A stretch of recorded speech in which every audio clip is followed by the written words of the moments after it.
அப்போ இதை வந்து அரசியலுக்காக வந்து திமுகவும் திமுக கூட்டணியும் இதை பெரிய அளவுக்கு இதை பயன்படுத்துகிறாங்கன்னு தான் பார்க்க முடியும். இன்னைக்கு குறிப்பாக இந்த எஸ்ஐஆர் ஆக்டிவிட்டியை 2002 நம்ம தமிழ்நாட்டில் நடந்தது, சில மாநிலங்களில் 2005 முடிஞ்சது. அது வரைக்கும் ஒரு 8 எஸ்ஐஆர் நடந்திருக்கு. இப்போ இன்னைக்கு தமிழகத்தில் நடந்திருக்கக்கூடியது 9வது எஸ்ஐஆர். 21 யார் ஜெயிச்சாங்க? திமுக தான் ஜெயிச்சாங்க. 24 யார் ஜெயிச்சிங்க? அப்ப நீங்க வந்து இதே மாதிரி வாக்கு திருட்டு பண்ணி தான் நீங்க இதனால் வரைக்கும் ஜெயிச்சிருக்கீங்களா? 97,37,000 சொச்ச வாக்கு வந்து போலியான வாக்குகள் இருக்குன்னா அப்ப ராகுல் காந்தி வந்து அங்க பாரதிய ஜனதாவை குற்றம் சொன்னார் இல்லையா? அப்ப அதே குற்றச்சாட்டு இந்த எஸ்ஐஆர் பணிகள் தொடங்குறதின் மூலியமா வடக்கு மாநிலத்தவர்களுக்கு ஓட்டு உரிமை இங்கே வழங்குறது பாஜகவுக்கு ஒரு பெரிய மும்முரமான வேலையாக இருக்கிறதா ஒரு கருத்து பரவிக்கிட்டு இருக்கு சார். ஒரு விஜயனுடைய ஸ்ட்ராட்டஜி என்னன்னா, அவர் அதிமுகவை விமர்சிக்கலனாலும் போட்டியே எனக்கும் திமுகவுக்கு தான் சொல்லும்போது அவர் வந்து அதிமுகவை அண்டர் எஸ்டிமேட் பண்றாரு, அண்டர்மைன் பண்றாரு. அதே வந்து ஒரு மறைமுகமான விமர்சனம் தான். அது பல நேர்காணலே சொல்லியிருக்கேன். விஜய் அவர்கள் வந்து அதிமுகவுக்கு நான் தான் மாற்று அப்படின்னு வந்தாருன்னா அது ஒரு மைனஸ் பாயிண்ட் அவருக்கு. ஏன்னா விஜய் அவர்களையோ இன்னைக்கு சீமான் அவர்களையோ பார்க்கறது வந்து திராவிட கட்சிகளினுடைய மாற்றா தான் பார்க்குறாங்க. வைத பீப்புள் ஊடக நேயர்களுக்கு வணக்கம். நான் உங்கள் பழனிக்குமார். இன்று நம்மளுடன் இணைந்திருப்பது அரசியல் விமர்சகர் திரு நந்தகுமார் அவர்கள். வணக்கம் சார். வணக்கம் பழனிக்குமார். வணக்கம் சார். சார், இப்போ தமிழ்நாட்டில் இந்த எஸ்ஐஆர் பணிகள்னால கிட்டத்தட்ட 1 கோடிக்கும் மேற்பட்ட வாக்காளர்கள் வந்து நீக்கப்பட்டிருக்காங்க. அதை வந்து திமுக அரசு வந்து தன்னோட வாக்காளர்களை புறக்கணிக்கிறதா பாஜக மேலேயும், அதிமுக அரசு வந்து போலி வாக்காளர்களை நீக்கப்பட்டதாகவும் சொல்லிக்கிறாங்க. ஸோ இதில் வந்து எது சார் உண்மை? என்ன நடக்குதுங்க? இல்லை, இது நம்ம எஸ்ஐஆருங்கிறது வந்து தகுதியான வாக்காளர்களை நிர்ணயிக்கிறது தான் தேர்தல் கமிஷனுடைய வேலை. தமிழகத்தில் மட்டும் இல்லை, ஒட்டுமொத்த எல்லா மாநிலத்திலும் இந்தியா பூரா அவங்க சரியான வாக்காளர்கள், நியாயமான வாக்காளர்களை தேர்தலில் பங்கெடுக்க வேண்டிய தலையாய கடமையும் பொறுப்பும் அரசியல் சாசன சட்டம் வந்து தேர்தல் கமிஷனுக்கு வழங்கியிருக்கிறது. அந்த வகையில் பார்க்கும்போது இப்போ தமிழ்நாட்டில் எஸ்ஐஆர் இப்போ முடிச்சு டிராஃப்ட் ரோல் விட்டில் இருக்கிறதுல பார்க்கும்போது 97,37,000 பேர் வந்து நீக்கப்பட்டிருக்கார்கள். நீக்கப்பட்டிருக்காங்கன்னா அவங்க தகுதியான ஆட்களை நீக்கிட்டாங்கன்னு அர்த்தம் இல்லை. இறந்தவர்கள் பேரில் வந்து சற்றேறக்குரிய 27 லட்சம் பேர். இரட்டை வாக்காளர்கிறதுல வந்து பார்த்திங்கன்னா 3,39,000 பேர் போய் 3 தடவை இந்த தேர்தல் ஆணையத்தில் இருக்கக்கூடிய பிஎல்ஓஸ் பூத் லெவல் ஆஃபீஸர்ஸ், அது மட்டும் இல்லாமல் பிஎல்ஏஸ் பூத் லெவல் ஏஜென்ட், அரசியல் கட்சியை சார்ந்தவங்க, இவங்க எல்லாம் அந்த படிவத்தை கொண்டு போய் கொடுக்கறதுக்கு ஒரு நபர்னுடைய வீட்டுக்கு 3 தடவை மினிமம் போயாகணும் அவங்க. அந்த மாதிரி 3 தடவை போய் கூட அவங்கள தொடர்பு கொள்ள முடியாதவர்கள். இப்போ வந்து இங்கே உதாரணத்துக்கு என்ன சொல்லுவாங்கன்னா, இங்கே மதுரையில் இருக்கிறவங்க வந்து பார்த்திங்கன்னா இப்போ கோயம்புத்தூரில் இருக்கிறாங்க அப்படின்னா, இப்போ கோயம்புத்தூரில் இருந்தால் அவங்களுக்கு மதுரையில் இருக்கிறவங்க கூட தொடர்பு இருக்கும். அப்போ அந்த மாதிரி நபர்கள் எல்லாமே வந்து உங்கள் வாக்குப்படிவம் இங்கே வந்திருக்குது, எஸ்ஐஆர் படிவம் வந்திருக்குன்னு சொன்ன உடனே இவங்க வந்து அதை போய் வாங்கிக்கிறாங்க. ஆனால் 3 தடவை போயும் தொடர்பு கொள்ள முடியாதவர்கள் வந்து ஒரு 66 லட்சத்தி சில்லற பேர். அப்போ இப்படி தான் வந்து அந்த 97,37,000 சொச்சம் வாக்காளர்கள் வந்து பட்டியலிருந்து நீக்கப்பட்டிருக்காங்க. இது வரைவு வாக்காளர் பட்டியல் தான். இப்போ அவங்க அனௌன்ஸ் பண்ண அன்னையிலிருந்தே அடுத்து ஜனவரி 1ஆம் தேதி வரைக்கும் இதில் வந்து இப்போ நியாயமாக உதாரணத்துக்கு இல்லை நான் வந்து இருக்கேன் ஆனால் எனக்கு வாக்கு கிடைக்காம போயிடுச்சு, நான் அந்த ஃபார்மை வாங்கிக்கல, தவறு அவங்க மேலே தான், வாங்காதவங்க மேலே தான் தவறு. புரியுது. பிஎல்ஓஸ் மேலேயோ இசிஐ மேலேயோ தவறுதல் இல்லை. அந்த மாதிரி வாங்காமல் இருந்திருந்தாங்கன்னா அவங்க இப்போ ஃபார்ம் 6 பயன்படுத்தி நீங்கள் புது வாக்காளராக பதிவு செஞ்சுக்கலாம். அப்போ இதே கதையை தான் வந்து பார்த்திங்கன்னா பீகாரில் நடக்கும்போது இந்த இந்தியா கூட்டணியில் இருக்கிறவங்க, இங்கே திராவிட முன்னேற்ற கழகத்தில் இருக்கிறவங்க முதல் கொண்டு எல்லாருமே அவங்க கூட்டணி கட்சியில் இருக்கிறவங்கலாம் இந்த மாதிரி மக்களை வந்து எடுக்கிறாங்கும்போது எந்த விதத்துலேயுமே வந்து பீகாரில் வந்து பெரிய மக்கள் பிரச்சனையாகவே இது மாறல, எந்த இடத்துலையுமே இல்லை. ஏன்னா அது வந்து வாக்காளர்கள் இல்லாதனால அவங்க யாருமே வந்து பண்ணிக்கல. அப்போ அங்கே வந்து ஒரு 67 லட்சம் பேர்த்த நீக்கப்பட்டது. அந்த புது வாக்காளர்கள்லாம் இணைச்சதுக்கப்புறம் ஒரு நெட்டாக பார்த்தீங்கன்னா 47 லட்சம் வாக்காளர்கள் வந்து பழைய சீட்டில் இருந்தவங்க இப்போ வெளியே போயிருந்தாங்க. இப்போ தமிழகத்துலேயும் 6,41,00,000 வாக்காளர்கள், இன்றைக்கி 5,44,00,000. அதாவது இப்போ இந்த எஸ்ஐஆர் படிவத்தை யார் யார்கிட்டலாம் கொடுத்தாங்களோ அதை ஃபில் பண்ணி திரும்ப கொடுத்தாங்க பாருங்க, அந்த திருப்பி கொடுத்த அத்தனை பேர்த்தினுடைய பெயரும் அதில் வந்திருக்குது. அவங்க அந்த மிஸ்ஸஸ் பட்நாயக் அவங்க பேசும்போதே சொல்கிறாங்க, ஒரு 12,000 சில்லற ஃபார்ம் வந்து நாங்கள் கொடுத்த ஃபார்ம் திருப்பி வரல, வந்த ஃபார்மை பூரா நாங்கள் இதில் வரைவு வாக்காளர் பட்டியலில் வச்சிருக்கிறோம், ரிவைஸ் பண்ணி ஆட் பண்ணியிருக்கிறோம். அந்த வாக்காளர்களுக்கு ஏதாவது வந்து சில சான்றுகள் இது தேவையாக இருந்துக்கும் பட்சத்தில் அவங்க கிட்ட நாங்கள் மேற்கொண்டு கேட்போம். அப்போ அவங்க இப்போ நம்ம தெளிவாக பார்க்கக்கூடிய மக்கள் கூட புரிஞ்சுக்க வேண்டியது என்னென்னா, யார் யார் கையிலெல்லாம் வந்து அவங்க ஃபார்மை வாங்கி ஃபில் பண்ணி திருப்பி கொடுத்துட்டாங்களோ அத்தனை பேர்த்தினுடைய பேருமே அதில் வந்து பட்டியலிடப்பட்டிருக்கு. அப்போ இன்னைக்கு இறந்தவர்களுக்கு வாக்கு கொடுக்கணுமா? அது கொடுக்க முடியாது. அப்போ இந்திய அரசியல் சாசன சட்டத்து பிரகாரம் ஒரு ஆள் எத்தனை தடவை ஓட்டு போடலாம்? ஒரே ஒரு தடவை தான். ஒரு இடத்துல தான் ஒரு வாக்காளராக இருக்க முடியும். அப்போ இந்த ரெண்டில் எந்த மாற்று கருத்தில் இது ரெண்டும் சேர்ந்தே வந்து பார்த்தீங்கன்னா சற்றேறக்குறைய ஒரு 5% வருது. மீதி ஒரு 10% கூடுதலாக வந்து பார்த்தீங்கன்னா கண்டறிய முடியாத நபர்கள், அந்த 66,44,000 பேர் வந்து கண்டுபிடிக்க முடியாத நபர்களாக இருக்காங்க. அவங்க ஏதாவது ஒரு காரணத்தில் பண்ணாமல் இருந்தாங்கன்னா கூட அவங்க இந்த ஃபார்ம் 6 பயன்படுத்தி அவங்க இணைஞ்சிக்கலாம். அதிலெல்லாம் ஒன்றும் மாற்று கருத்தே இல்லை. அப்போ இதை வந்து அரசியலுக்காக வந்து திமுகவும் திமுக கூட்டணியும் இதை பெரிய அளவுக்கு இதை பயன்படுத்துகிறாங்கன்னு தான் பார்க்க முடியும். இன்றைக்கி குறிப்பாக இந்த எஸ்ஐஆர் ஆக்டிவிட்டியை முன்னாடி நின்று செஞ்சது யார்? திமுக தானே செஞ்சுருக்காங்க. மாநில தேர்தல் அதிகாரிகள் தானே இதை இந்த ஆக்டிவிட்டியை கண்டக்ட் பண்ணாங்க. ஆமாம். ஒவ்வொரு மாவட்டத்தில் இருக்கக்கூடிய கலெக்டர் அவர்களுடைய தலைமையில் தானே அந்த தமிழக அரசாங்க ஊழியர்கள் போய் பூத் லெவல் ஆஃபீஸர்ஸாகவும் ஒர்க் பண்ணாங்க. அப்போ அதே தானே வந்து கட்சிக்காரங்க ஒரு 2,39,000 சொச்சம் பேர் வந்து கட்சியால் நிர்வகிக்கப்பட்ட நிர்ணயம் செய்யப்பட்ட BLAs வந்து இதில் ஈடுபட்டிருக்காங்க. அதிகமாக ஈடுபட்டது யாருன்னாக்கா திமுகவினுடைய கட்சியினுடைய BLAs தான். நம்ம கூட கேட்ட என்னங்க அண்ணா திமுக காரங்களாம் இது பெரிய அளவுக்கு போலியான, அவங்க சொன்னது சார் இவங்க என்னதான் தூக்குனாங்கனாலும் ஃபார்ம் 6 கொடுத்து ஈஸியாக கொண்டு வந்துடலாம் உள்ளார, அது ஒன்றும் பெரிய பிரச்சனை இல்லை, இது நியாயமாக நடக்க வேண்டிய சிஸ்டம் தாங்கிறது அண்ணாம திமுகவினுடைய ஸ்டாண்டு. இதுக்கு முன்னாடியுமே இது நிறையா தடவை ரிவிஷன்ஸ் நடந்தாலும் இப்போ பேர் மட்டும்தான் இருக்குது, எஸ்ஐஆர்னு வைக்கப்பட்டிருக்கு இல்லையா? இல்லை எஸ்ஐஆருங்கிறது ஆரம்பத்துலேருந்து இருக்குது. 1951 கடந்த 2002 நம்ம தமிழ்நாட்டில் நடந்தது, சில மாநிலங்களில் 2005 முடிஞ்சது. அது வரைக்கும் ஒரு 8 எஸ்ஐஆர் நடந்திருக்கு. இப்போ இன்னைக்கு தமிழகத்தில் நடந்திருக்கக்கூடியது 9வது எஸ்ஐஆர். அப்போ இந்த 8 எஸ்ஐஆர் நடக்கும் போதெல்லாம் இது யாருமே அரசியல் பண்ணல. அதேதான் இன்னைக்கு இந்த 9வது எஸ்ஐஆர் வரும்போது தான் இந்த இந்தி கூட்டணி எல்லாத்துக்குமே அரண்டவங்கன்னுக்கு இருண்டதெல்லாம் பேய்ங்கிற மாதிரி எதை பார்த்தாலும் ஒரு சந்தேகம், எதை பார்த்தாலும் ஒரு பொய். சந்தேகத்தை கூட கேளுங்க, சந்தேகத்துக்கு வந்து விளக்கம் உண்டு. ஆனால் நீங்கள் பொய்யா கட்டுக்கதைகளை கட்டிக்கிட்டு இருந்தீங்கன்னா, இப்போ நான் அதனால தான் கேட்குறேன், இன்றைக்கி திமுக தானே இன்றைக்கி அதிகமான பூத் லெவலில். இப்போ ஸ்டாலின் ஐயா அவர்களே மேடையில் பேசும்போது என்ன சொன்னார்? ஒரு வாக்காளர் கூட தவறாமல் நம்ம கண்ணு கருத்துமா பார்த்துக்கணும்னு பேசினாரா இல்லையா எஸ்ஐஆருக்கு முன்னாடி? அப்போ அவங்க எந்த அளவுக்கு கண்ணில் விளக்கணை விட்டு பார்த்துருப்பாங்கல்ல. இதையெல்லாம் பார்த்ததுக்கு அப்புறம் இன்னைக்கு 97,37,000 சொச்ச வாக்குகள் இல்லைன்னா இது என்ன பொய்யா? அப்போ திமுக வந்து இதை என்ன சொல்லுது? நீங்கள் தானே பார்த்தீங்க, இதை மாநில அதிகாரிகள் தானே இதை செஞ்சாங்க. ஆமா. அப்ப இதை வந்து ராகுல் காந்தி அவர்கள் வந்து வாக்கு திருட்டுன்னு முதல்ல பேசினார், புரியாம பேசினார். அப்ப நம்ம கேட்க கேள்வி என்னன்னா, இப்ப 19 யார் ஜெயிச்சாங்க தமிழ்நாட்டில்? திமுக தான் ஜெயிச்சாங்க. 21 யார் ஜெயிச்சாங்க? திமுக தான் ஜெயிச்சாங்க. 24 யார் ஜெயிச்சீங்க? அதே திமுக தான் ஜெயிச்சாங்க. அப்ப நீங்க வந்து இதே மாதிரி வாக்கு திருட்டு பண்ணி தான் நீங்க இதனால் வரைக்கும் ஜெயிச்சிருக்கீங்களா? 97,37,000 சொச்ச வாக்கு வந்து போலியான வாக்குகள் இருக்குன்னா, அப்ப ராகுல் காந்தி வந்து அங்க பாரதிய ஜனதாவை குற்றம் சொன்னார் இல்லையா? அப்ப அதே குற்றச்சாட்டு இன்னைக்கு திமுகவுக்கு பொருந்துமா பொருந்தாதா?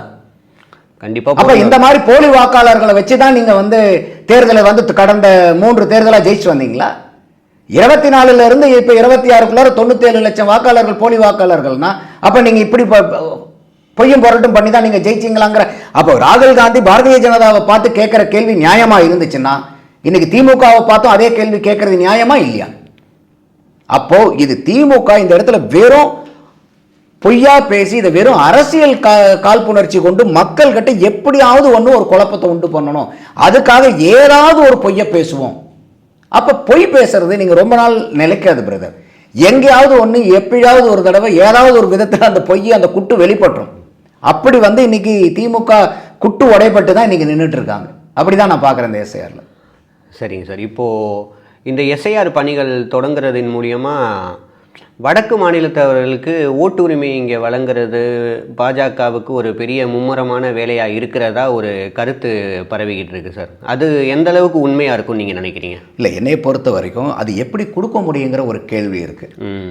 இப்போது இன்னைக்கு இந்திய அரசியல் சாசன சட்டம் என்ன சொல்லுதுன்னா, இந்தியர்கள் எங்கே வேணாலும் அவங்க வாக்களிக்க உரிமையை பெறலாம். அதுக்கு என்ன கண்டிஷன்? முதல்ல நீங்கள் இந்தியராக இருக்கணும். ரெண்டாவது, நீங்கள் எந்த இடத்துல வாக்காளர்களாக இருக்கிறீங்களோ அந்த தொகுதிக்கு உட்பட்ட நபராக இருக்கணும். அந்த தொகுதியில் நீங்கள் ஆர்டினரி சிட்டிசனாக இருக்கணும். கரெக்ட். அது பீகார்லேருந்து வந்திருந்தா கூட அந்த நபர், இப்போ சவுகார்பேட்னு ஏரியா இருக்கு இல்லையா, அவங்களாம் எங்கேருந்து வந்தீங்க?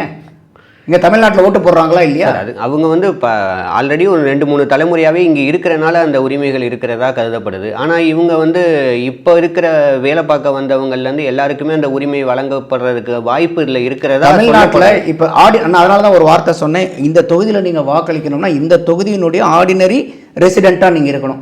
அப்போ இந்த தொகுதியில் உங்களுக்கு உண்டான ஒரு அடையாள சான்றிதழோ இல்லை அட்ரஸ் சான்றிதழோ யார் கொடுக்குறா?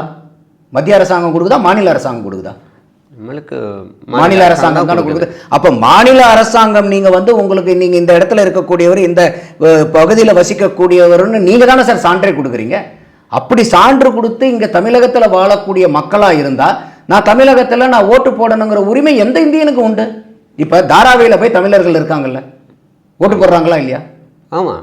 நீங்கள் உடனே சார் பரம்பரையாக இருக்கீங்கன்னு சொல்லாதீங்க. இப்போ ஒரு வேலை காரணமாக இங்கேருந்து டிரான்ஸ்ஃபர் ஆகி டெல்லிக்கு போகிறாங்க. அப்போ போன உடனே அவர் டெல்லியில் வாக்கு உரிமை வாங்குறாரா இல்லை அங்கேருந்து இங்கே திருப்பி 30,000 ரூபா ஃப்ளைட் சார்ஜ் செலவு பண்ணிட்டு வந்து இங்கே ஓட்டு போட்டு போகிறாரா? அது பார்ஷியலி ரெண்டுமே நடக்க தான் செய்யுது. அங்கே நீங்கள் சொல்கிற பாசிபிலிட்டியும் இருக்குதான். அது யாருடைய விருப்பம்? அது தனிப்பட்ட வாக்காளருடைய விருப்பம். அப்போ எனக்கு நான் எந்த இடத்துல இருக்கிறேனோ அந்த இடத்துல எனக்கு வாக்கு செலுத்துறதுக்கு உரிமை கொடுங்கன்னா, எனக்கு தெரிஞ்ச பல நண்பர்கள், தமிழ் நண்பர்கள் பல மாநிலத்தில் இருக்காங்க. வேலை நிமித்தம் காரணமாக அவங்க பிஸ்னஸ் காரணமாக வெளியூரில் போய் தங்கி பண்ணிட்டு இருக்காங்க. அப்போ அவங்களும் அந்த ஊரில் தான் வாக்களிச்சுட்டு இருக்காங்க. இப்போ கர்நாடகாவில் இன்னைக்கு பெங்களூரில் தமிழர்கள் வாக்களிக்கலையா? கேரளாவில் தமிழர்கள் வாக்களிக்கலையா? அப்புறம் என்ன இது இருக்கு? அப்போ இது இந்திய அரசியல் சாசனம் சட்டம் கொடுக்கக்கூடிய உரிமை, அடிப்படை உரிமை ஒரு இந்திய குடிமகனுக்கு. அப்போ நீங்கள் ஒரு இந்திய குடிமகனாக இருந்து ஒரு பகுதியில் நீங்கள் வாழ்ந்துக்கிட்டு இருந்தீங்கன்னா அந்த பகுதியில் நான் இங்கே தான் வாக்களிப்பேன்னு கேட்கக்கூடிய உரிமை அவருக்கு உண்டு. அவர் கேட்கக்கூடிய உரிமையை கொடுக்க வேண்டிய கடமை அரசாங்கத்துக்கு உண்டு. அப்படிதான் நம்ம பார்க்கணும். அது நீங்க இந்த இடத்துல நீங்க அவர் இங்க தங்குறவரை இன்னைக்கு அட்ரஸ் ப்ரூஃப், ஐடி ப்ரூஃப் எல்லாம் நீங்க இன்னைக்கு தமிழக அரசாங்கம் அவங்களுக்கு கொடுத்திருந்தா அவர் இங்க வாக்களிக்கணும்னு கேட்டாருன்னா தாராளமா அவருக்கு வாக்குரிமை நீங்க கொடுத்து தான் ஆகணும். ஆனா ஒரு கண்டிஷன் என்னன்னா, நீங்க இங்க ஓட்டு போட்டுட்டு நீங்க அந்த ஊர்லயும் வாக்காளனா இருக்க முடியாது.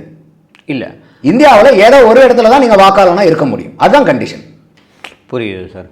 சார், இப்போ இந்த ஸ்பெஷல் ரிவிஷன்னால நம்மளுக்கு விஜய் கட்சிக்கு இதில் அதிக பாதிப்பு இருக்கிறதாகவும் அவங்களோட வாக்காளர் பட்டியல் அவங்களுக்கு ஒரு தாக்கத்தை கொடுக்கறதாகவும் ஒரு நியூஸ் வருது சார்.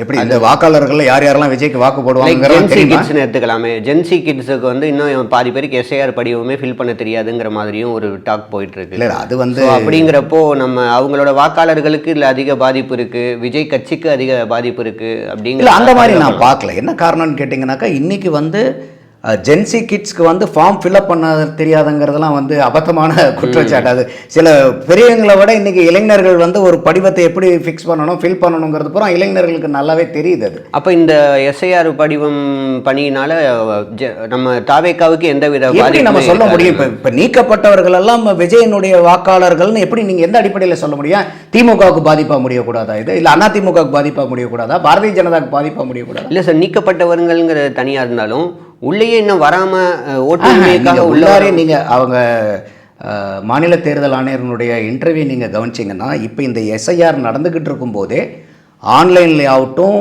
ஹார்ட் காப்பிலே ஆகட்டும் ஃபார்ம் 6 படிவத்தை இது வரைக்கும் 5,19,000 பேர் சப்மிட் பண்ணியிருக்காங்க. அந்த 5,19,000 பேர் இந்த டிராஃப்டில் வந்திருக்க மாட்டாங்க. ஏன்னா இனிமேல் தான் அதை பப்ளிஷ் பண்ணுவாங்க. இப்போயும் உங்களுக்கு ஜனவரி 1ஆம் தேதி வரைக்கும் டைம் இருக்குது. அதுக்கு மேலேயும் டைம் இருக்குது உங்களுக்கு இந்த ஃபார்ம் 6 நீங்கள் அப்ளை பண்ணுறதுக்கு. ஓகே. அப்போ 18 வயசு முடியும். இது காலங்காலமாக ரெகுலராக நடந்துக்கிட்டு இருக்கக்கூடியது. ரெண்டு குறிப்பாக சொல்லணும்னா இன்னும் 3 ரிவிஷன். ஒன்று பார்த்தீங்கன்னாக்கா special summary revision, special intensive revision, partially summary, partially இன்டென்சிவ்னு இருக்கும். அப்போ அந்த சம்மரி ரிவிஷனுங்கிறது பார்த்தீங்கன்னா எப்பயுமே வருஷம் நடக்கக்கூடியது. எஸ்எஸ்ஆர்னு சொல்லுவோம். அதனால தான் வந்து பார்த்திங்கன்னா எல்லா மாநிலத்திலையும் ஜனவரி 1ஆம் தேதி அந்த வாக்காளர் பட்டியலை அவங்க வெளியிடுவாங்க. இன்டென்சிவ் அது என்னன்னா இருக்கிறதுலையே வந்து இருக்கிற ஃபார்ம்லேயே அடித்தல் கழித்தல் இருக்கிற வண்டியில் பட்டி டிங்கரிங் பார்க்கறது. இந்த எஸ்ஐஆருங்கிறது என்னன்னா முழுக்க முழுக்க இதை வந்து அந்த பட்டியலை வந்து சரி. ஏன்னா எஸ்எஸ்ஆரில் வந்து கூட்டல் கழித்தல் தாமனே ஒழிய இருக்கக்கூடிய ஆளுங்க அது கரெக்டாக இருக்காங்களாங்கிற வெரிஃபிகேஷன் நடக்காது. பட் எஸ்ஐஆர் ஸ்பெஷல் இன்டென்சிவ் ரிவிஷனுங்கிறது கம்ப்ளீட்டாகவே இருக்கக்கூடிய பட்டியல் முழுசாக கரெக்டாக இருக்குதான்னு பார்க்கக்கூடியது. அப்போ இந்த இடத்துல இது வந்து கடைசியாக நமக்கு ரன் பண்ணது வந்து 2002.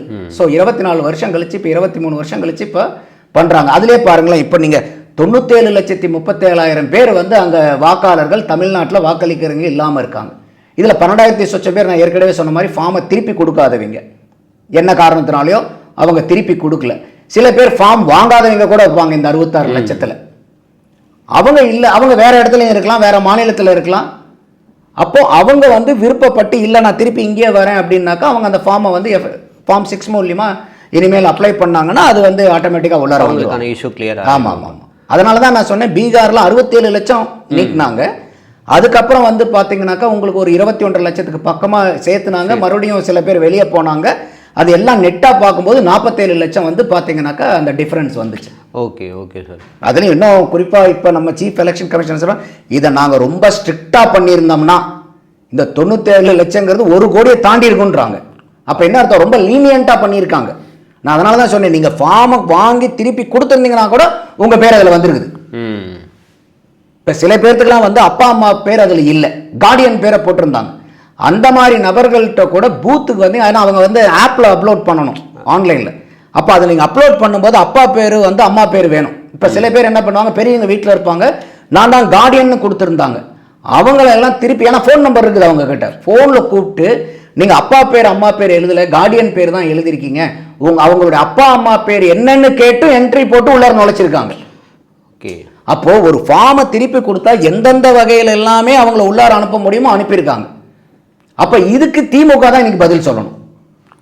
ஸோ லீனியண்ட்டாக தான் போயிருக்காங்க. ஆமாம், ரொம்ப நியாயமாக பண்ணியிருக்காங்க. ஃபார்மே வந்து வாங்கலன்னா அவங்க என்ன பண்ண முடியும்? கரெக்ட். தேர்தல் அது 3 தடவை வீட்டில் போய் பார்க்குறாங்க பிரதர். 3 தடவை நீங்கள் இல்லை, ஃபோன் நம்பர் இருந்துச்சுன்னா ஃபோன்லேயும் ட்ரை பண்ணுறாங்க. பல பேர்த்துக்கு அவங்க ஃபோன் அடிக்கிறாங்க. பல பேர்த்துக்கு ஃபோன் அடிச்சு ஏங்க இந்த மாதிரி ஃபார்ம் இருக்குது நீங்கள் வந்து வாங்கிக்கிங்க, நாங்கள் இந்த இடத்துல இருப்போம்னு சொல்லி எல்லாம் வர சொல்லி எல்லாம் ஃபார்ம் கொடுத்துருக்காங்க. ஆமாம், இத்தனை நடவடிக்கைக்கு அப்புறமும் கண்டுபிடிக்க முடியாதவர்கள் வந்து இந்த 66 லட்சத்தி சொச்சம் பேர். Okay sir. இப்போது நம்ம தமிழறிவு மணியன் ஐயா அவர்கள் கடைசியாக ஒரு பேட்டியில் கூட்டணியோட இணையணுங்கிற மாதிரி பேசியிருக்காரு. இதுதான் சரியான தருணம்னு சொல்லியிருக்காரு. ஸோ அதை பற்றி என்ன சார் நினைக்கிறீங்க? இல்லை ஐயா, தமிழறிவு மணியனுடைய ஒரே சிந்தனை எப்பயுமே வந்து இந்த திராவிட முன்னேற்ற கழகத்தை தோற்கடிக்கணும். அவங்க வந்து இப்போ விஜயோட மாநாட்டில் சொன்னார் பாருங்க, அன்றைக்கே வந்து எம்ஜிஆர் அவர்களும் ஜெயலலிதா அவர்களும் சொன்னது தான் இங்கே வந்து தீய சக்தி. அப்போ அந்த மாதிரி இந்த தீய சக்தியை வந்து தோற்கடிக்கணுங்கிறதுல ரொம்ப முழு முனைப்பாக ஒவ்வொரு தேர்தல்லையுமே அவர் பெரிய அளவுக்கு கட்சி சக்தி கட்சி பலம் இல்லைன்னா கூட ஐயா தமிழறிவு மணியன் அவர்கள் வந்து அவருடைய சாதுரியத்துக்கு தகுந்த மாதிரி அவருக்கு எந்த அளவுக்கு வந்து இந்த திராவிட முன்னேற்ற கழகத்தை வந்து ஆட்சி கட்டிலேருந்து அகற்றணுமோ அதற்குண்டான அத்தனை வேலைகளும் ஒவ்வொரு எலெக்ஷன்லையுமே பண்ணிகிட்ருக்கார். ஸோ அதனுடைய நீட்சியாக தான் இந்த டைம்லேயும் வந்து அவர் வந்து ஒரு விஜய்க்கு அழைப்பு கொடுக்கறதா நான் பார்க்குறேன். அதில் ஒன்றும் எனக்கு பெரிய இது இல்லை. அதிமுகவை சேர்ந்த கேபி முனுசாமி அவர்கள் கடைசியாக பேசின ஒரு வீடியோவில் விஜயை விமர்சித்தது வந்து ரொம்ப பரவிக்கிட்டு இருக்குது. ஸோ இதன் மூலியமாக அடுத்து அதிமுகவை சேர்ந்த அனைவரும் விஜயை விமர்சிக்க தயாராகிட்டாங்க அப்படின்னு நம்ம எடுத்துக்கலாமா இதை? இல்லை, இப்போ நீங்கள் அரசியல்னு வந்துட்டீங்கன்னா எல்லாருமே எதிரி தான் உங்களுக்கு. அதாவது வந்து எப்பயுமே அவ்வளோதான். அந்த மாதிரி இருக்கும்போது நீங்கள் இன்றைக்கி அதிமுகவை விமர்சிக்க ஆரம்பிக்கும் போது அதிமுக அமைதியாக இருக்காது இல்லையா? அப்போ அது அப்படி தான் நம்ம பார்க்கணும். ஆனால் அவர் அப்படி மோஸ்ட்லி சொல்லலையே, போட்டியே திமுகவுக்கும் தாவேகாவுக்கும் தாங்கிற மாதிரி தான் சொல்கிறாரு. அவர் அதிமுகவை அவர் போட்டிக்கு கொண்டு வரலை அப்படிங்கிற மாதிரி சொல்லும்போது இவர் விமர்சிக்கிறனால இப்போ இந்த விமர்சனங்கள் தொடர்ந்து எல்லார்கிட்ட இருந்தும் வருமா? வரும். என்ன காரணம்னு கேட்டிங்கன்னா அரசியலில் வந்து இப்போ நீங்கள் அதாவது இப்போ விஜய் அவர்கள் அதிமுக கூட கூட்டணிக்கு வருவாருங்கிற மாதிரி இருந்தால் யாரும் பெருசாக எதுவும் பேச மாட்டாங்க. இல்லை அப்படிங்கும்போது நீங்கள் இது 4 முனை போட்டியாக இது ஃபைனலைஸ் ஆகுது, இனிமேல் வந்து அந்த கூட்டணி உடன்பாடு ஏற்படாது அப்படிங்கிற கேரண்டி ஆன ஒரு நிலை வரும்போது அந்த 4 கட்சிகளுமே ஒவ்வொரு கட்சியும் மற்ற 3 கட்சிகளையும் மற்ற 3 கூட்டணிகளையும் விமர்சித்து தான் பேசுவாங்க. அப்படி தான் பேசியும் ஆகணும்.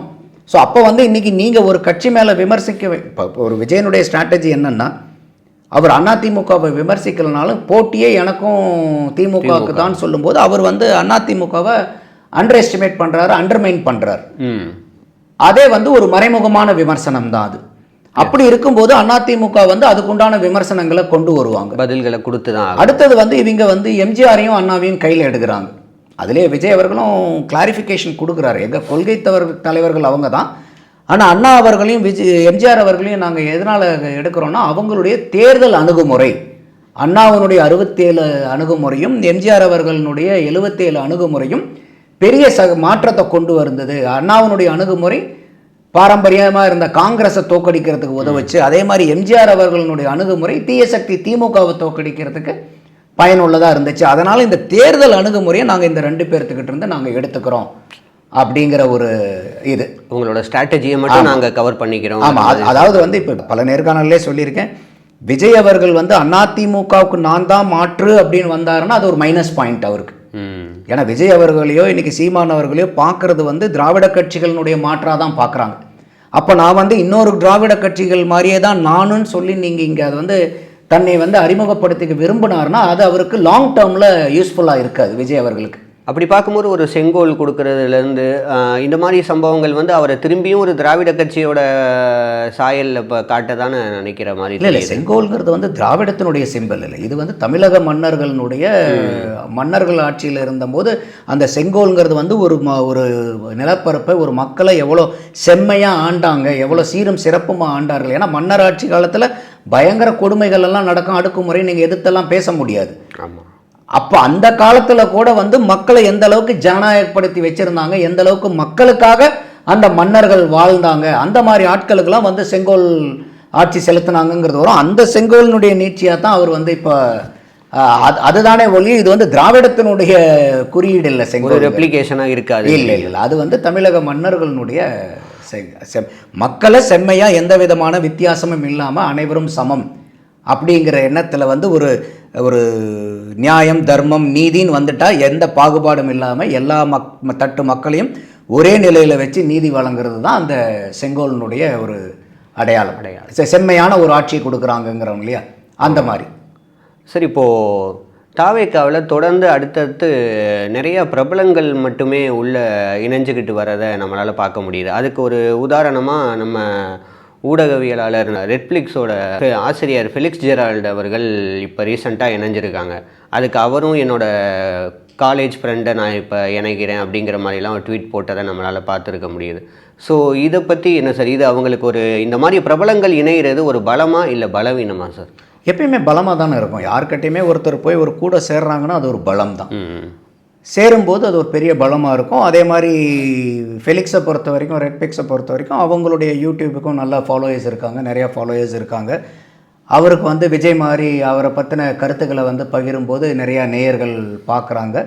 அப்போ இந்த மாதிரி ஒரு ஊடகத்தில் இருக்கக்கூடிய ஒரு நபர் ஒரு கட்சியினுடைய மெம்பராக ஆகும்போது அவர் மூலியமாக வந்து இன்னும் அதிகமான மக்களை வந்து கட்சி சார்பாக கொண்டு போய் சேர்த்த முடியும். ஒரு க்ரௌட் புல்லிங்காக தான். க்ரௌட் புல்லிங்கிறது விஜயை மீறி ஃபெலிக்ஸ் போய் ஒரு க்ரௌடை புல் பண்ண போகிறது இல்லை. இன்னும் வந்து எல்லாத்துக்கும் முத்தாய்ப்பாக இருக்கிறது அங்கே விஜய்.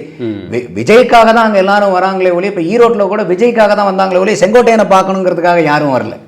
ஆனால் அந்த க்ரௌடை ஆர்கனைஸ் பண்ணக்கூடிய எபிலிட்டி, அந்த மீட்டிங் ஆர்கனைஸ் பண்ண வேண்டிய வல்லமை வந்து அந்த எக்ஸிக்யூட் பண்ணுறது செங்கோட்டையன் ஐயா அவர்களாக இருக்கலாம். ஆனால் அங்கே வரவங்க யாருமே வந்து முழுக்க நீங்கள் யாருக்காக வரீங்கன்னா விஜய்க்காக தான் வரணுப்பாங்க. அப்போது விஜய் கட்சியில் சேர்ந்தக்கூடிய நபர்கள் வந்து வேறு யாரும் வந்து விஜயை கொண்டு போய் மக்கள்கிட்ட சேர்த்தணுங்கிற அவசியம் இல்லை. ஆனால் என்ன மாதிரி வந்து விஜய்க்கு ஒரு ஆட்கள் தேவைப்படுவாங்க அப்படிங்கிற மாதிரி இருந்துச்சுன்னா, இந்த எலெக்ஷன் ப்ராசஸ் மேனேஜ்மெண்ட் இருக்கு இல்லையா, இதை வந்து இதில் கைதேர்ந்த ஆட்கள் வந்து விஜய்க்கு அதிகமாக தேவைப்படுவாங்க. ஸோ அந்த ஏங்கிளில் வந்து, ஏன்னா இன்றைக்கி வந்து பெரிய அளவுக்கு வந்து அரசியலை, கள அரசியலை, தேர்தல் அரசியலை, கூட்டணி அரசியலில் அனுபவம் மிக்க ஆள்கள் வந்து இன்றைக்கி விஜய் கூட பெரிய அளவுக்கு இல்லை. இப்போ ஐயா புஷி ஆனந்த் அவர்கள் கூட வந்து பாண்டிச்சேரியில் எம்எல்ஏவாக இருந்தார். ஆனால் அவர் நின்ன தொகுதியினுடைய வாக்காளர் பெருமக்களே அவர் இருக்கும்போது 5000 பேர் தான் வாக்காளர்களே. அதில் பதிவான வாக்கு 4000 சொச்சம், இவர் வாங்கின வாக்கு 2600 சொச்சம். அப்போ இதில் நம்ம தமிழ்நாட்டில் இருக்கக்கூடிய வார்டில் இருக்கக்கூடிய கவுன்சிலருக்கு நிற்கக்கூடிய ஆட்கள் இதை விட ஜாஸ்தி வாங்குவாங்க இருப்பாங்க. அப்போ அந்த இடத்துல வந்து இன்னைக்கு நான் பார்க்கக்கூடியது என்னன்னா, இந்த கள அரசியல், தேர்தல் அரசியல், இந்த அரசியல் அதாவது இந்த தேர்தல் கட்டமைப்பு, தேர்தல் நேரத்தில் எப்படி வந்து இன்னைக்கு விஜயர்கள்ட்ட அபிமானம் இருக்கக்கூடிய ஆட்களாக இருப்பாங்க, விஜயை ரொம்ப நேசிக்கக்கூடிய ஆட்களாக இருப்பாங்க. அந்த ஆட்களை பூரா வாக்குகளாக மாற்றணுங்கிற ஒரு ப்ராசஸ் இருக்கு இல்லையா, அந்த ப்ராசஸ்க்கு வந்து ஆட்கள் வேணும். ஏன்னா இன்னைக்கு வந்து இப்போ திமுக எவ்வளவோ வந்து சில நேரத்தில் ஆன்டி இன்கம்பன்சி பண்ணாலும் அந்த லோக்கலில் இருக்கக்கூடிய கவுன்சிலர் ஒரு நல்லா வேலை பார்த்துட்டாருன்னா அவருக்கு அந்த வாக்கு டிரான்ஸ்ஃபர் ஆகிடும். எஸ், அதெல்லாம் நம்ம கண்கூட நம்ம பார்க்குறோம். ஆமாங்க, கட்சி சரியில்லைங்க, எங்களுக்கு பிடிக்கலிங்க, இந்த தொகுதியில் இருக்கிற எம்எல்ஏவே எங்களுக்கு வேலை செய்யலைங்க, அமைச்சர் கூட எங்கள் தொகுதி அமைச்சர் தாங்க ஆனால் வேலை செய்யலைங்க, ஆனால் கவுன்சிலர் எங்களுக்கு நல்லா பண்ணுறாருங்க. அப்போ அந்த அடிப்பட்ட டெய்லி லைஃப் இருக்குது பார்த்தீங்களா, அந்த வாக்காளர். இது அதிமுகவுக்கும் இதே தான். அதிமுகவுக்கும் அந்த ஸ்ட்ரென்த் இருக்குது, அந்த உள்கட்டமைப்பு. இன்னைக்கு அதில் வந்து இன்னைக்கு பாரதிய ஜனதா, நாம் தமிழர், தவேகா இவங்க எல்லாமே வந்து இப்போ தான் அந்த இடத்துல வந்து கொஞ்சம் முன்னோக்கி வராங்க. அது அவங்க புதுசாக இருக்கனால இன்னும் 3 வருஷம் கூட விஜய் கட்சி ஆகல, அதுலேயும் இன்னும் கொஞ்சம் வரும். அந்த இடத்துல கொஞ்சம் அவங்களுக்கு அந்த இடத்துல மட்டும்தான் கொஞ்சம் குறைபாடுகள். இப்போ செங்கோட்டையன் நீங்கள் சொன்ன மாதிரி பார்த்தீங்கன்னா அதில் பழுத்த அனுபவம் செட்டை ஃபில் பண்ணுறாரு அது அந்த இடத்துல. ஆனால் அந்த மாதிரி பல செங்கோட்டையன்கள் வேணும். ஆமாம், இன்னைக்கு அதிமுகவுக்கு வந்து ஒரு செங்கோட்டையன் அங்கே போயிட்டாலும் அதிமுகவில் இது மாதிரி 100-150 செங்கோட்டையன்கள் உட்காந்துருக்காங்க கட்சிக்குள்ளார. அந்த மாதிரி ஆட்கள் வந்து இன்னைக்கு வந்து விஜய் கிட்ட கொஞ்சம் பற்றாக்குறை இருக்கிறது என்னமோ உண்மைதான். ஆனால் இவங்க போகிறனால, இப்போ ஃபெலிக்ஸ் போகிறனால விஜயை வந்து ஃபெலிக்ஸ் எல்லா இடத்துலையும் கொண்டு போய் சேர்த்தணுங்கிற அவசியம் விஜய்க்கு. அவர் ஏற்கனவே விஜய் பாப்புலர் ஃபிகர், ஒரு க்ரௌட் மேக்னெட்டாக அவர் இருந்தாலும் அங்கே தேவைப்படுற ஸ்ட்ராட்டஜியை ஃபில் பண்ணுறதுக்கான ஸ்கில் செட்ஸ் ஒவ்வொருத்தையும். ஆமாம், அந்த எலக்டோரல் மேனேஜ்மெண்ட் ப்ராசஸ்னு ஒன்று இருக்கு இல்லையா, அந்த இடத்துல வந்து என்னுடைய பார்வையில் கொஞ்சம் அவங்களுக்கு கேப் இருக்க மாதிரி இருக்கு. ஏன்னா இதுதான் அவங்க சந்திக்க போகிற முதல் தேர்தல். ஸோ இதுலேயும் 1-2 தேர்தல்னு வரும்போது அதுலேயும் கொஞ்சம் அனுபவப்படுவாங்கன்னு தான் நான் பார்க்குறேன். ஸோ அதை பூர்த்தி செய்கிற மாதிரியான இந்த பிரபல இணைப்புகள் வந்து, ஆமாம், இது வந்து செங்கோட்டையன் மாதிரி இணைப்புகள் அதுக்கு பயன்படும். ஃபெலிக்ஸ் மாதிரி இணைப்புகள் வந்து எந்த அளவுக்கு எலக்டோரல் ப்ராசஸ் மேனேஜ்மெண்ட்டில் யூஸ் ஆவாங்கன்னு எனக்கு தெரியல. அது பொறுத்திருந்து தான் நம்ம பார்க்கணும். ஏன்னா அவங்க வந்து மீடியா பீப்புள், அவங்க வந்து போய் களத்தில் போய் இறங்கி அவங்க அரசியல் பண்ணுற பீப்புள் இல்லை. அப்படி தான் நான் பார்க்குறேன். அப்போது இப்போதைக்கு தமிழ்நாட்டில் நீங்கள் சொல்கிறத வச்சு பார்க்கும்போது ஒரு 4 முனை போட்டியாகவே நடக்கிறதா தான் நம்ம கருதிக்கலாமா சார்? இல்லை, அரசியலை பொறுத்த வரைக்கும் என்னுடைய பார்வையில் என்றைக்குமே வந்து ஃபுல் ஸ்டாப் கிடையாது, எப்பயுமே கமா தான். நீங்கள் நம்ம கட்சியில் நம்ம மாநிலத்திலே ஆகட்டும், ஒட்டுமொத்த இந்தியாவிலையும் நீங்கள் நாமினேஷன் பண்ணதுக்கப்புறம்லாம் ஸ்டார்ட் பண்ணதுக்கப்புறம் கூட கூட்டணி மாறின கதையெல்லாம் பார்த்துருக்கோம். ஸோ அந்த மாதிரி இருக்கும்போது அவங்க இன்னும் வந்து நமக்கு ஒரு தேர்தலில் நம்ம மற்றவங்க கிரேட் பாயிண்ட் டாக் என்னென்னா, எப்படி இருந்தாலும் ஏப்ரல் ஒரு 15-20க்குள்ளார தேர்தல் முடிஞ்சிடும், அந்த அளவுக்கு கொஞ்சம் குயிக்காக தான் பண்ண போகிறாங்கங்கிறது. அப்போ சற்று ஏறக்குறைய வந்து இன்னிலேருந்து பார்த்தீங்கன்னா கூட ஒரு 4 மாத காலங்கள் இருக்குது. ஒரு எஃபெக்டிவான ஃபீல்டு பாலிடிக்ஸ் வந்து ஒரு 3-3.5 மாதம் இருக்குது. அது ஒவ்வொரு கட்சிக்கும் எப்படி வந்து அது வழி நடத்திட்டு போகிறாங்க, அவங்களுடைய ஃபார்மேஷன் எப்படி ஆகுது, என்ன மாதிரி ப்ராபகண்டா வருது, மக்கள்கிட்ட வந்து எந்த மாதிரி அலை வீச ஆரம்பிக்குது, இதையெல்லாம் பார்த்து இன்றைக்கி தேதியில் 4 முனைங்கிற மாதிரி இருக்குது. பட் போக போக இந்த 4 முனைங்கிறது மாறுறதுக்கு வாய்ப்புகளும் வரலாம். இப்படியே தான் கடைசி வரைக்கும் போகுங்கிற அவசியமும் இல்லை. அது நடக்கக்கூடிய நிகழ்வுகளை வச்சு தான் நம்மளால் கணிக்க முடியும்.